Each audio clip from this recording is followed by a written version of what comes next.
에베소서 4장 25절에서 5장 2절 하나님의 말씀을 들으십시오. 그런즉 거짓을 버리고 각각 그 이웃과 더불어 참된 것을 말하라. 이는 우리가 서로 지체가 됨이라. 분을 내어도 죄를 짓지 말며 해가 지도록 분을 품지 말고 마귀에게 틈을 주지 말라. 도둑질 하는 자는 다시 도둑질 하지 말고 돌이켜 가난한 자에게 구제할 수 있도록 자기 손으로 수고하여 선한 일을 하라. 무릇 더러운 말은 너희 입 밖에도 내지 말고 오직 덕을 세우는데 소용되는 대로 선한 말을 하여 듣는 자들에게 은혜를 끼치게 하라. 하나님의 성령을 근심하게 하지 말라. 그 안에서 너희가 구원의 날까지 인치심을 받았느니라. 너희는 모든 악독과 노함과 분냄과 떠드는 것과 비방하는 것을 모든 악의와 함께 버리고 서로 친절하게 하며 불쌍히 여기며 서로 용서하기를 하나님이 그리스도 안에서 너희를 용서하심과 같이 하라. 그러므로 사랑을 받는 자녀같이 너희는 하나님을 본받는 자가 되고 그리스도께서 너희를 사랑하신 것 같이 너희도 사랑 가운데서 행하라. 그는 우리를 위하여 자신을 버리사 향기로운 제물과 희생 제물로 하나님께 드리셨느니라. 아멘. 바울이 계속해서 새로운 그 신분에 걸맞는 삶을 살아가는 원리들, 또 여러 가지 그런 오늘은 구체적인 어떤 새로운 신분으로서 살아가야 될 내용들을 이제 제시를 해 주고 있습니다. 저희가 예수 그리스도를 통하여서 은혜를 받고 새 사람이 되면 성령 하나님께서 우리 안에 내주하시죠. 이거는 변함이 없는 그 하나님의 약속입니다. 하나님이 거저 주시는 은혜인 거죠.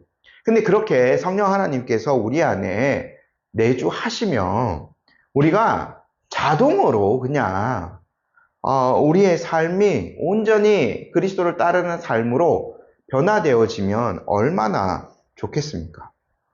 그런데 저희가 정직하게 우리를 되돌아보면 우리 안에 여전히 부족한 부분들이 많이 남아있죠. 옛 자아가 우리를 참으로 괴롭게 할 때가 많습니다. 그냥 이렇게 생각하죠. 이것들 그냥 하나님이 한 번에 우리가 예수를 그리스도라고 고백하는 그 순간에 우리의 신분뿐만 아니라 우리의 그 어떤 삶 자체도 완전히 그분을 닮은 것으로 변화시켜 주시면 얼마나 좋을까라고 때로는 생각하기도 합니다. 이 성화의 과정이 때로는 고통스럽고 우리의 내면을 바라봐야 되기 때문에 쉽지 않은 일이기도 하니까요. 그런데요, 우리가 이걸 잘 생각해야 됩니다. 하나님께서는 우리를 아주 인격적으로 지으셨다는 거죠. 우리가 하나님의 형상을 닮은 존재로 지음받았기 때문에 우리가 그 모든 하나님의 형상의 그 도구들, 물론 타락하여서 부족한 부분들이 있지만 지성과 감성과 의지 모든 것들을 다하여서 우리 스스로 하나님 앞에 나아가고 정직하게 그분을 섬기기를 원하시는 거죠. 그러므로 우리가 새 사람에 걸맞는 신분을 유지하고 그 삶을 계속 살아가기 위해서는 우리 스스로 하나님을 의지하며 성령님을 의지하며 우리 스스로가 또한 부단히 그 거룩한 삶을 살아가기 위해서 노력해야 될 필요가 있는 거죠. 그러한 차원에서 바울이요, 저희가 지난 시간에 봤던 24절 새 사람을 입으라 라는 명령을 내린 거죠. 계속해서 새 사람으로 살기 위해 노력하라는 겁니다. 우리의 실존이 이제는 그 변화된 신분에 걸맞도록 살아가기 위해서 날마다 노력하라라는 그런 명령이지요. 오늘 저희가 5장 2절까지 좀 한번 살펴봤는데 오늘 본문에서는 그렇게 새 사람을 입기 위하여서 저희가 구체적으로 어떠한 것들을 실천해야 되는가 몇 가지 바울이 제시하는 그 원리들을 좀 보게 되었거든요. 바울이 제시하는 어떤 구체적인 실천 사항은 그러니까 내용적으로도 여러 가지로 나눌 수 있고 하지만 크게 두 가지 이렇게 구성이 있습니다. 하나는 뭐냐면 부정적인 거. 그러니까 뭐를 하지 않아야 되는 거. 오늘 딱 보면 나오죠. 뭐를 하지 말아야 될 것이 있고요. 그걸로 다 되는 게 아니라 긍정적인 측면, 적극적으로 또 행해야 될 측면까지 바울이 제시하고 있어요. 그러니까 우리가 이것을 잘 구별해서 하지 말아야 될 행동들은 하지 않도록 죽여가는 거죠.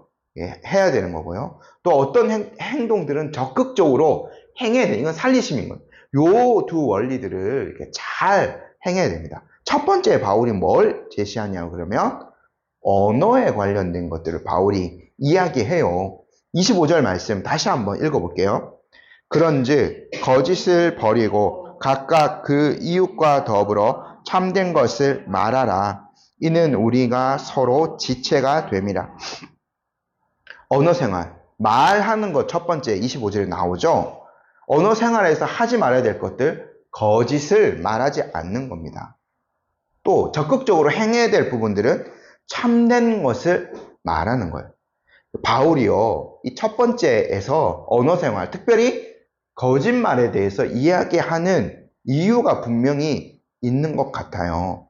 저희가요, 첫사람 아담을 한번 생각해 봐도 마귀가, 사탄이 어떻게 첫사람 아담과 하와를 깨웠나요? 거짓을 말했습니다. 하나님이 말씀하신 그 진리에 아주 적절한 거짓을 섞어서 먼저는 하와를 깨웠던 거죠.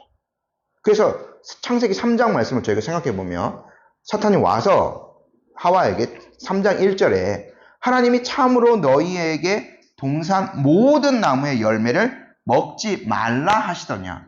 하나님이 하신 명령을 굉장히 어렵고 거짓을 섞어서 비틀어 버려요.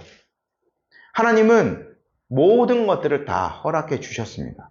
단 하나, 선악을 알게 하는 나무의 실과는 먹지 말라고 하신 거죠. 근데 사탄은 거기에 거짓을 섞어서 모든 나무 열매를 먹지 말라 하더냐라는 걸로 비틀어 버리죠.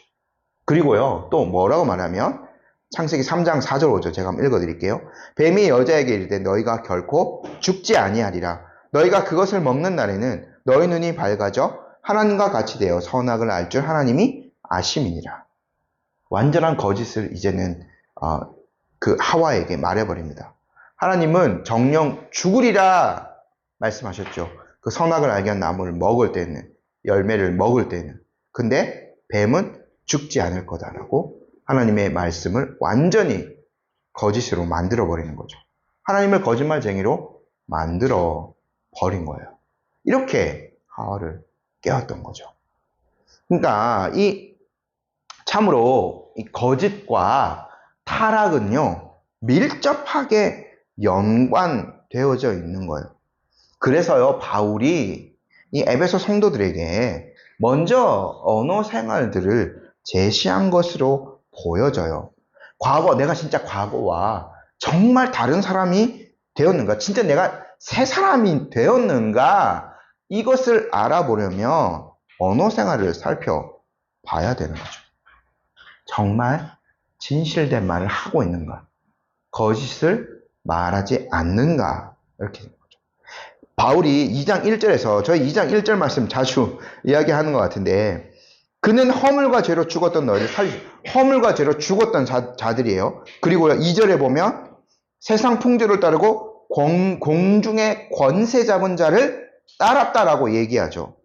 불순종의 아들들 가운데 역사는요. 예수님은 이러한 존재들에 대해서 뭐라고 말씀하셨냐면, 제가 요한복음 8장 44절 읽어드릴게요. 너희는 너희 아비 마귀에게서 났으니 너희 아비의 욕심대로 너희도 행하고자 하느니라.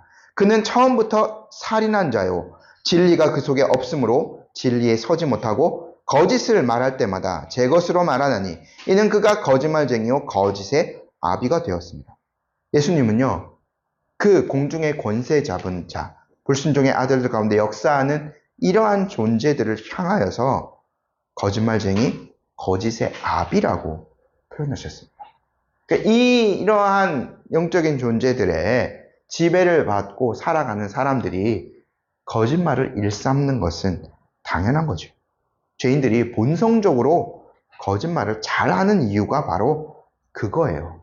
그러니까 언어 생활들을 돌아보면 우리가 참된 그리스도인인가 아닌가를 한번 점검해 볼 수 있는 거죠. 물론 이게 최종적인 표준은 아닙니다만. 그러니까 이 거룩한 공동체에서요, 어울리지 않는 것은 거짓말입니다. 남을 속이는 거예요. 참으로 합당하지 않은 일입니다. 근데 세 사람은 거짓말을 하지 않고 요거에서 한 단계 더 나아가야 되죠. 바울이 제시한 게 뭐예요? 이웃과 더불어 참된 말을 하는 겁니다. 성도는요, 믿고 신뢰할 만한 사람이 되어야 돼요. 그 말에 정말 정직함이 묻어나야 되는 거예요. 왜곡된 말을 하지 않아야 합니다. 저희가 이 점에서 오늘날 제가 요 한 가지만 짚고 넘어가는데, 흔히 말하는 뭐 단톡방 괴담이라고, 요즘 아직도 이런 것들이 너무 심합니다. 어떤 거짓을 특별히 뭐 교회 단톡방 안에서 그 정제되지 않은 세상의 거짓 정보들, 권력을 차지하기 위해서 다른 사람을 모함하는 거나 아니면 일부러 이제 겁주기 위한 어떤 그런 것들, 정제되지 않은 정보들을 너무 진짜인 것 마냥 실어나르고 난무하고 있는 거죠. 저희가요, 이러한 것들 단호하게 거절할 수 있어야 됩니다. 참과 거짓이 적절하게 섞여 있는 것이거든요. 그러므로 그러한 것들 우리가 이렇게 함부로 막 퍼나르거나 이렇게 의심이 조금이라도 의심이 되는 거 있으면 남한테 섣불리 전달하지 않는, 저희가 스스로 죄 짓는 자가 될 수 있는 거거든요. 우리가 범죄를 그래야만 피할 수 있는 겁니다. 이건 너무 좀 한때 지금도 그렇고요, 심각한 그런 문제였기 때문에 저희가 이러한 점들에 대해서는 굉장히 좀 주의를 기울여야 됩니다. 바울의 권면이 오늘날로 치면은 바로 그런 거거든요. 참된 말을 할 수 있도록 해야 합니다. 두 번째는요, 바울이요, 분노에 관련돼서 말하고 있는데, 화를 내는 거에 대해서 이야기하는데, 저희 26, 27절 말씀 한번 읽어볼게요. 분을 내어도 죄를 짓지 말며 해가 지도록 분을 품지 말고 마귀에게 틈을 주지 말라. 바울이요, 화 자체를 내지 말라고까지는 하지 않았습니다. 이게 감정의 상태이기 때문에 어쩔 수 없는 거죠. 기질상 어떤 사람들은 화를 잘 참을 수 있습니다. 또 어떤 그 기질을 가진 사람은 화를 잘 못 참는 그런 사람이 있죠. 담아두지 못하는 사람이 있어요. 그러니까 뭐 저희가 이 화를 내는 것 자체에 대해서 저희가 어떤 최종적인 가치 판단을 내릴 수는 좀 없는 부분도 있습니다. 그런데 뭐 물론 너무 많이, 너무 자주, 그리고 불특정 다수에게 막 화를 내거나 이런 것들은 분명히 문제가 있는 행위이고 죄를 짓는 행동입니다. 근데 바울은요, 화를 내어도 죄를 짓는 데까지는 연결시키지 않아야 된다는 점을 지금 강조하고 있어요. 그러니까 이 분노라는 감정이 자기를 지배하고 그 행동을 조정하도록 내버려 두지 말라라는 거죠. 분노가요, 사람을 주장하면요, 뇌가 사실은 너무 뜨거워지는 거죠. 뭐 실제로 그런지 아닌지는 모르겠습니다. 그러니까 그러면 어떻게 되냐면 올바른 판단을 내릴 수 없어요. 이성적인 판단을 내릴 수가 없는 거예요. 분노가 그 사람을 온전히 이렇게 지배하기 때문에. 그래서 분노라는 감정이 계속 쌓이면 반드시 악한 행동이 따라올 수밖에 없는 거예요. 근데 바울이 지금 오늘 해주는 권면들 다 공동체적인 권면이거든요. 다 거기에 해당한다고 보셔야 됩니다. 교회 안에 바울이 교회에 대해서 설명한 다음에 어떻게 보면 오늘 말하는 윤리 모든 것들이 다 교회 윤리에 해당되는 거거든요. 여기 안에서 화가 계속 쌓이고 누군가는 막 분노를 하고 그러면 어떻게 되겠어요? 바울이 교회를 이야기하면서 가장 중요한 게 뭐라고 말씀하셨어요? 하나됨 아닙니까? 근데 분노가 여기저기서 표출된다면 어떻게 되겠어요? 그거는 하나가 될 수 없는 거예요. 4분 5열 되는 거죠. 그래서 우리가 이러한 부분들을 아예 그냥 분노가 없이 모든 사람들이 다 뭐 쥐약 먹은 것처럼 조용히 이렇게, 그것이 아니라 이러한 것들이 있을 때마다 어떻게 그것들을 잘 갈등을 극복할 수 있을 것인가를 원리들을 알아가는 것이 이제 중요한 거죠.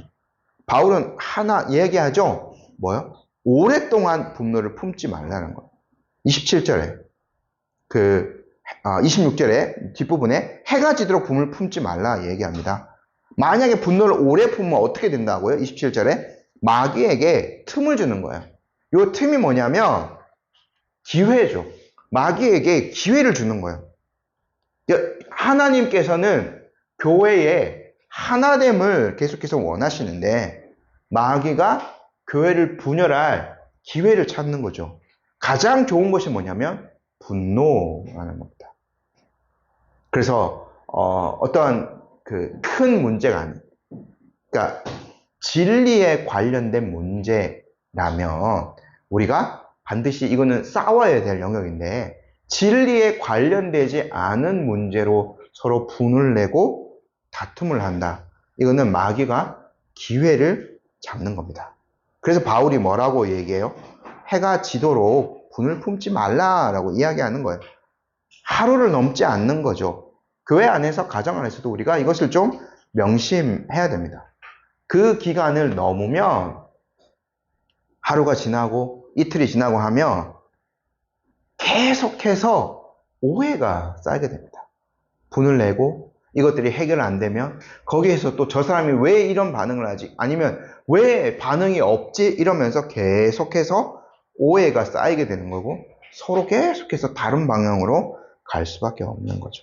미움이 더해지게 되는 거예요. 그 분노 안에. 그러므로 교회 안에, 가정 안에서 분을 내는 것들, 잘 푸는 것들이 필요하고 하루라는 어떤 그 날짜에 너무 집착해서 이렇게 그냥 미봉책으로 덮어두는 그것이 아니라 갈등을 서로 대화하고 양보하면서 잘 풀어가는 것들. 우리 안에 좀 이런 대화의 기술들이 필요한 거죠. 세 번째는 경제생활에 관련돼서 바울이 이야기합니다. 28절 말씀 한번 읽어볼게요. 도둑질 하는 자는 다시 도둑질하지 말고 돌이켜 가난한 자에게 구제할 수 있도록 자기 손으로 수고하여 선한 일을 하라. 에베소 성도들 중에는요, 정말 몇몇 사람들은 정당하지 않은 방법으로 돈을 버는 사람도 있었던 것 같아요. 실제로 요거는 도둑질 하는 것일 수도 있고요. 또 다른 거는 이제 남을 속여서 돈을 버는 이런 행위들을 했던 사람이 있는 것 같습니다. 지난 시간에 잠시 제가 예도 드렸는데 공평하지 않은 저울추 같은 거죠. 이러한 것으로 남을 속여서 물건을 판다라고 하면 이거는 다른 사람의 돈을 도둑질하는 거나 마찬가지입니다. 그리고 이 당시에는 노예도 있었고 소장농 같은 것도 있었죠. 근데 그러한 자들에게 노동의 대가를 정당하게 지불하지 않는 것, 이것도 그 사람의 노동력을 도둑질하는 겁니다. 바울은요, 그러한 모든 정당하지 않은 경제 생활을 반대하고 있는 거예요. 이러한 돈은 하나님께서 기뻐 받으시지 않으십니다. 적극적으로 바울이 실천하라고 제시하는 원리는 뭐냐면 자기 손으로 수고하여서 선한 일을 행하는 거예요. 가장 기본적인 노동 윤리입니다. 그리스도인들의 정당한 노동을 통하여서 합당한 대가를 받고 그것을 가지고 자신과 가족을 부양하는 것, 이것이 가장 그리스도인의 기본적인 노동 윤리인 거죠. 근데요, 우리가 그리스도인은 딱 여기에서만 또한 멈추어서는 안 돼요. 바울이 이야기합니다. 지금 이거는 제가 거듭 말씀드린다만 교회 윤리에 해당되는 거거든요. 교회 안에는요, 정말 건강해서 일을 열심히 해서 합당한 그 대가를 많이 받고 그 노동을 잘 할 수 있는 사람이 있고요. 또 이 당시에 저희가 사도행전을 기억해 보면 과부라던가 고아는 구제를 받았죠. 왜냐하면 사회에서 일할 기회가 없는 자들인 거죠. 그래서 그 노동을 통해서 합당한 대가를 받은 사람이 그것을 가지고 연보를 해서 교회 헌금을 해서 그 부족한 사람들이 이제 또 구제를 받을 수 있도록 하는 것들이 필요한 거죠. 사도행전에 이런 원리도 나옵니다. 사실은 이렇게 해야 도둑이 없게 되는 겁니다. 사회에서. 이게 공동체 윤리인 거죠. 한번 생각해 보십시오. 이게 노동 윤리가요, 단순히 개인 윤리가 아니에요. 노동을 해서 합당에 얻은 것을 교회에 연보하고 그것으로 구제하는 것. 여러분, 만약에 그 구제를 받아야 될 사람들이 구제를 못 받는다고 한번 생각해 보십시오. 근데 사회에서는 일자리를 얻을 수 없어요. 여자는 밖에서 사회생활 거의 못 하거든요. 그리고 내가 태어날 때부터 장애를 가지고 태어났어요. 아니면 일을 하다가 뭐 이렇게 크게 손이나 발이 다쳐서 더 이상은 일을 할 수 없어요. 그러면 이 사람들이 어떻게 살아가야 됩니까?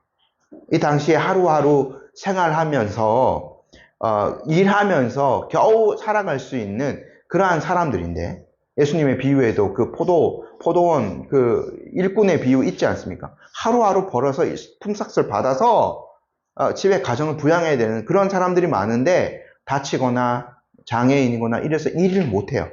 그럼 그 사람은 어떻게 됩니까? 둘 중에 하나입니다. 구걸을 하거나 도둑질을 해야 되거나, 그렇지 않으면 그냥 죽어요. 근데 어떻게 해요? 지금 바울이 이야기하죠. 28절에 보면 가난한 자에게 구제할 수 있도록 자기 손으로 수고하여 선한 일을 하라.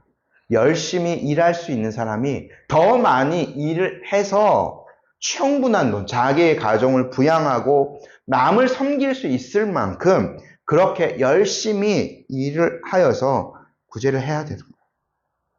그러면 사회 자체에, 전체에 도둑이 없어지는 겁니다. 아니, 뭐 완전히 없어지지 않을 거죠. 그래도 도둑질하는 사람은 도둑질합니다. 하지만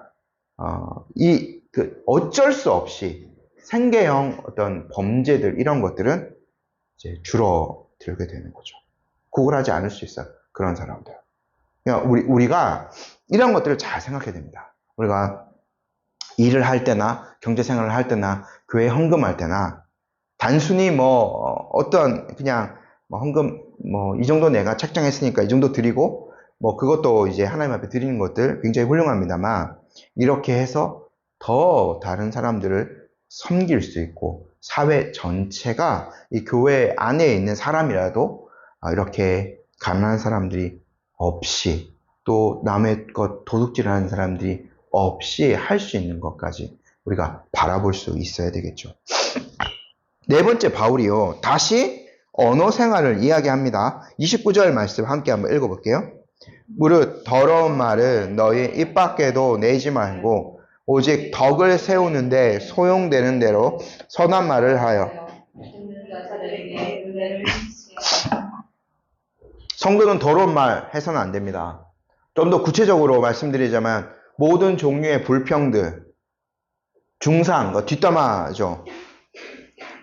이러한 말들, 그리고 음란한 말, 비웃는 말, 냉소적인 말, 비꼬는 말, 이런 말들 해서는 안 돼요. 이러한 말은 왜냐면 다른 사람에게 심각한 상처를 줄 수 있고 더 나아가서 공동체를 무너뜨릴 수 있기 때문인 거죠. 공동체를 무너뜨리는 거 큰 거 아닙니다. 사실 요 새치 혀가요, 공동체를 무너뜨리는 주범이에요. 그래서 저희가 야고보의 조언을 항상 기억해야 될 필요가 있죠. 야고보서 3장 6절, 혀는 곧 불이요 불의의 세계라. 혀는 우리 지체 중에서 온몸을 더럽히고 삶의 수레바퀴를 불사르나니 그 사르는 것이 지옥불에서 나느니라. 말로 주는 상처가 어떻게 보면 가장 오래 갈 수 있습니다. 또 가장 깊을 수 있어요. 그래서 성도는요, 더러운 말 입 밖에도 내지 않아야 됩니다. 바울이 뭐라고 얘기합니까? 오히려 선한 말을 하라고 이야기하죠. 덕을 세우는 말을 해야 됩니다. 이러한 말이 다른 이들에게 은혜를 끼치는 거죠. 주님의 몸인 교회는요, 선한 말들로 세워져 갑니다. 슬픈 일을 당한 사람에게는 위로의 말을, 불확실한 미래 때문에, 불안정한 어떤 자신의 미래 때문에 두려운 사람에게는 확신과 하나님을 의지하는 담대함을 주도록 많은 격려를 해야 되는 거죠. 오늘날 여러분 한번 뉴스를 보십시오. 아니면 뭐 SNS 같은 것들 한번 보십시오. 다 독한 말들과 가시 돋친 말들 뿐입니다. 그러한 점에서 우리 모두는 다 상처 입은 자라고도 할 수 있는 거죠. 성도는요, 그러한 말들 바울이 입 밖에도 내지 말라고 하고 이야기합니다. 그래서 이제 우리 안에 언어 생활들을 잘 점검해 볼 필요가 있는 거죠. 근데 우리가 이거 쉽지 않아요. 좋은 말, 남을 세워주는 말, 이렇게 하기가 쉽지 않죠. 근데 예수님이 그 말씀하신 원리들을 저희가 잘 기억해야 될 필요가 있을 것 같아요. 마태복음 12장 34, 35절인데 제가 한번 읽어드릴게요. 독사의 자식들아, 너희는 악하니 어떻게 선한 말을 할 수 있느냐? 이는 마음에 가득 찬 것을 입으로 말함이라. 선한 사람은 그 쌓은 선에서 선한 것을 내고 악한 사람은 그 쌓은 악에서 악한 것을 내느니라. 악한 말이 나오는 그 이유는 뭐냐면 마음에 악한 것들이 가득 쌓여져 있기 때문에 그게 그냥 삐져나오는 거예요. 예수님의 말 쉽게 하자면. 그게 이제 우리가 마음을 선한 것으로 주님의 마음으로 계속 가꿔야 될 필요가 있는 거죠. 그래서 말씀을 깊이 있게 묵상하고 좋은 독서를 하고 어떤 좋은 우리 몸과 영혼에 유익이 될 만한 좋은 활동들을 많이 하는 겁니다. 그래서 우리의 마음에 선한 것들을 쌓고 선한 말들이 이렇게 툭 치면 나올 수 있도록 그렇게 우리의 마음을 가꿔가야 될 필요가 있는 거죠. 언어 그 자체만 가지고 훈련한다고 궁극적으로 되지는 않을 거예요. 신자의 모든 삶은요, 영적인 것과 관련이 있습니다. 네 가지 분류해서 살펴봤는데, 지금까지 바울이 제시한 여러 원리들에서 실패한다면, 그리스도인들이 실패한다면 어떻게 될까요? 그 안에 계신 성령께서 근심하실 것입니다. 30절 말씀 함께 읽어볼게요. 하나님의 성령을 근심하게 하지 말라. 그 안에서 너희가 구원의 날까지 인치심을 받았느냐. 성령님은 인격적인 분이십니다. 그렇기 때문에 성도의 악행과 성도의 잘못에 근심하셔요. 우리가 거짓말을 하면 성령께서 근심하십니다. 우리가 분노를 오래 품고 풀지 않고 있다면 성령께서 근심하십니다. 정당하지 않은 방법으로 돈을 번다면 성령께서 근심하시죠. 더러운 말들로 남에게 상처를 준다면 성령께서 근심하십니다. 우리 안에 계시는 그분께서 근심하시는 거죠. 성령님은요, 구속의 날까지 우리의 구원을 보증하시는 분이에요. 우리 안에 내주하셔서 떠나지 않으시는 분이시기 때문에 구속의 날까지 우리의 구원을 계속해서 그분께서 보증하시고 이루어 가십니다. 근데 우리가 계속 그에 합당하지 않는 삶을 살아가다 보면 성령께서 근심하시는 거죠.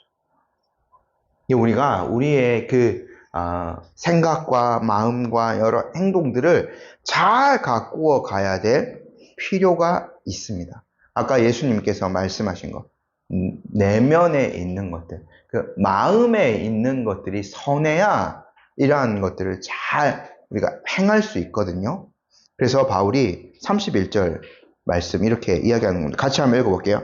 너희는 모든 악독과 노함과 분냄과 떠드는 것과 비방하는 것을 너희 모든 악의와 함께 버리고. 성도들은요, 자기 안에 존재하는 이런 악한 성향들 아직 남아있어요. 악독함, 노함, 분냄, 남을 비방하고, 이게 막 떠드는 것, 이러한 것들 계속해서 죽여가야 합니다. 이런 악한 성향들을 성령의 능력으로 다스려야 합니다. 이러한 것들에 먹이를 주지 않는 거죠. 굶어 죽여야 하는 겁니다. 대신에요, 우리는 어떠한 것들을 살려야 합니까? 32절 말씀 함께 읽어볼게요.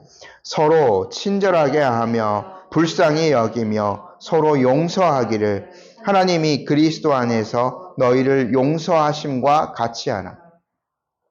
다른 사람에게, 특별히 교회 안에 있는 다른 성도들에게 선을 행하고 배려하고 남을 더 의식하는 언어 생활을 해야 되는 겁니다. 이러한 것들은 계속해서 우리가 살려가야 하는 것들인 거죠. 왜요? 우리가 먼저 32절 말씀 마지막에 얘기했지. 우리가 먼저 용서함을 받은 자들이거든요. 우리가 먼저 긍휼하심을 입었습니다. 우리가 1만 달란트 탕감받은 자야. 늘 이런 은혜를 기억하며 살아간다면 우리가 다른 사람에게 친절하게 할 수 있고 불쌍히 여길 수 있고 다른 사람을 용서해 줄 수 있는 그런 마음이 생길 겁니다. 이 모든 그런 윤리들은 단 한마디로 정의하자면 하나님을 본받는 삶으로 요약될 수 있을 겁니다. 5장 1절 말씀 같이 한번 읽어볼게요. 그러므로 사랑을 받는 자녀같이 너희는 하나님을 본받는 자가 되고, 하나님 본받는다는 것은 하나님을 모방하는 자가 되라는 거예요. 제가 새한글 성경을 이거 한번 읽어드릴게요. 5장 1절이요. 그러므로 여러분은 사랑받는 자녀들답게 하나님을 그대로 따라하는 사람이 되십시오라고 되어 있어요. 우리가 어린 나이 키우는 것, 또 아이들 교육하는 거 한번 생각해 보십시오. 아이가 말 배울 때요, 부모가 하는 것들 그대로 따라가면서 배우죠. 걸음을 걷는 것도 모방으로부터 시작합니다. 태어나면서부터 어떤 것들 배우지도 않았는데 말하고 걷고 이런 사람 한 명도 없죠. 부단히 부모의 행동들, 부모의 말들을 따라하면서 아이들은 성장하게 됩니다. 우리가 부단히 노력해야 될 이유가 여기에 있는 거죠. 우리가 하나님을 본받기 위해서 열심으로 애를 써야 합니다. 근데 우리가 하나님을 생각할 때에 첫 번째로 사실 생각해야 될 부분이 이건데요. 하나님은 우리와 본질적으로 다른 존재시다라는 거예요. 그러니까 우리는 전능할 수 없어요. 하나님은 전능하신 분입니다. 하나님은 모든 것을 다 알고 계신 분이죠. 전지하신 분이죠. 우리는 모든 것을 다 알 수 없어요. 그러니까 바울이 지금 하나님을 본받으라는 것은 이러한 것까지 본받으라는 것이 아니고 하나님의 그 성품들, 특별히 예수님이 이렇게 말씀하셨고 누가복음에서 너희 아버지의 자비로우심 같이 너희도 자비로운 자가 되라. 하나님의 그 성품들, 자비하심, 하나님의 사랑, 우리가 하나님을 생각할 때에 하나님은 가장 자비로우신 분이십니다. 가장 넉넉한 마음이 있으신 분이에요. 우리가 그러한 마음들을 품어가는 것이 필요한 거죠. 근데 하나님은 구약 성경에서 우리가 자주 봤는 하나님 자비롭고 은혜로우신 분, 여호와라 하는 그 이름, 자비롭고 은혜로우시다라고 그러한 것들을 말로만 하셨나요? 모세에게 나는 자비롭고 은혜로운 여호와다라는 것을 그냥 말로만 모세에게 그렇게 전달하셨나요? 결코 그렇지 않습니다. 하나님은 그 자비로우심, 하나님은 그 사랑을 직접 보여주셨어요. 2절 말씀 함께 읽어볼게요. 그리스도께서 너희를 사랑하신 것 같이 너희도 사랑 가운데서 행하라.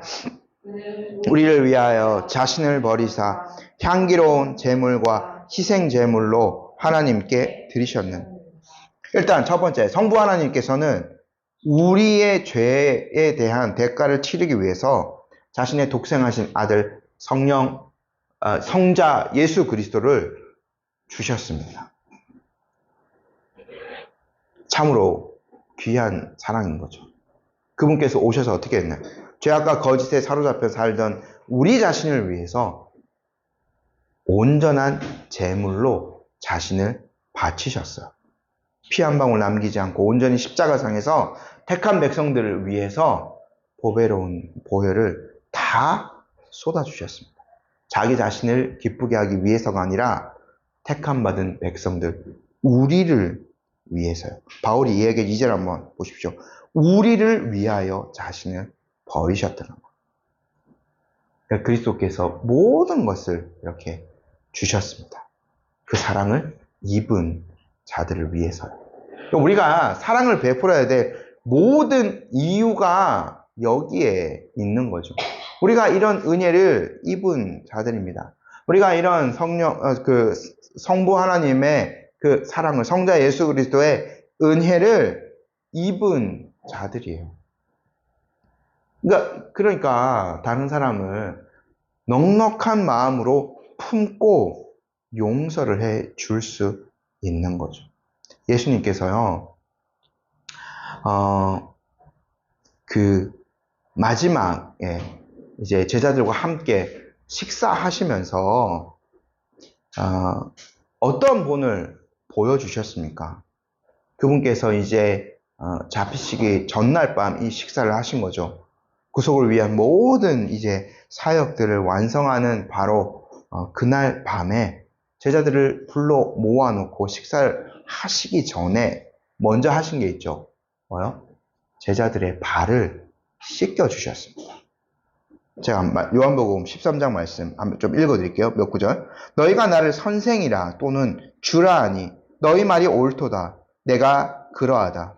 내가 주와 또는 선생이 되어 너희 발을 씻었으니 너희도 서로 발을 씻어주는 것이 옳으니라.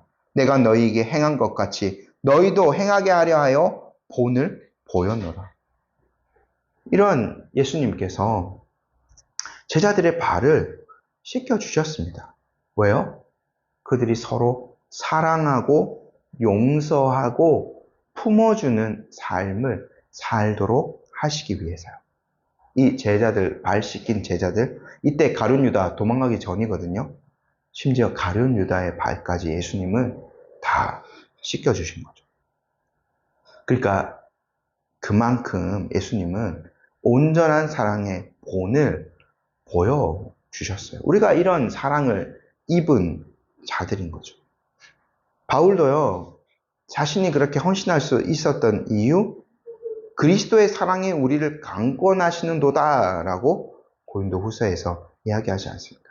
이런 그리스도의 사랑, 은혜를 입었기 때문에 남을 위해서 수고하고 헌신할 수 있었던 거죠. 이 모든 윤리들을 우리가 정말 구약의 율법을 정말 율법주의죠. 문자적으로 지키려고 한다면 이것 또한 우리를 올가매는 것이 될 수 있는 거죠. 너희 이거 안 하면 구원 못 받아? 이거 반드시 해야 돼. 너희들 이거 나중에 다 점검 받을 거야. 이런 식으로 지키라고 하지 않으셨어요. 우리가 사랑 가운데서 5장 2절 말씀대로 사랑 가운데서 행하기를 원하시는 거죠. 그리스도께서 우리를 사랑하시고 그리스도께서 우리를 이렇게 섬기셨던 것처럼 우리가 공동체의 이 윤리들을 사랑을 해서 우리가 그 사랑을 입었기 때문에 그 사랑을 다른 사람들에게도 드러낼 수 있는 이런 삶을 살아가는 거죠. 이런 관계적인 거룩함을 원하고 계십니다. 단순한 윤리가 아니라 이러한 것들로 또 다른 사람들에게 감동을 줄 수 있는. 너희는 이 초대교회 전도 원리가 그거예요. 사랑이 있었던 곳은 여기밖에 없다. 참된 사랑이 있었던 곳. 사랑이라고 말하지만 다 이기적인 것. 자기 자신밖에 모르는 그 삶을 살아가고 있었는데 교회 공동체 안에는 이상하게도 사랑이 있었던 거죠. 자기와 전혀 생김새가 다르고 심지어 언어까지 다른 사람들을 섬기고 품어주고 그를 위해서 물질과 또 마음을 아끼지 않는 사랑이 거기에 있었거든요. 그리스도의 참된 사랑이 그 교회 공동체 안에 머물러 있었기 때문에 성도들이 그렇게 살 수 있었던 거죠. 우리가 이런 그 정신을 가지고 오늘 우리 교회를 사랑으로 가꾸어 갈 수 있었으면 좋겠습니다. 아멘. 잠시 함께 기도 드리도록 하겠습니다. 하나님 아버지, 오늘 주님께